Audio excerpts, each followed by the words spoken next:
लोकांनी मुरघास करताना आहे ना मकाची स्टेज सगळ्यात महत्त्वाचा मुद्दा।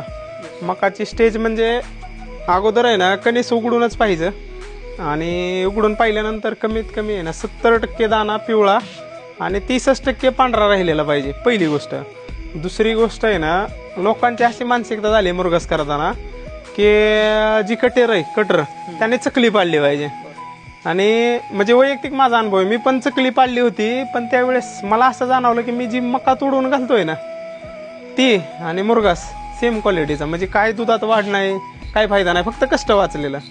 पण 1-1.5 वर्षानंतर मला तज्ञ लोकांनी ज्यावेळेस सांगितलं किंवा ज्यांचा माझ्यापेक्षा जास्त अभ्यास आहे त्यांनी ज्यावेळेस मला असं सांगितलं की पूर्ण जो मकाचा दाना आहे ना ते क्रश म्हणजे पूर्ण फुटला पाहिजे।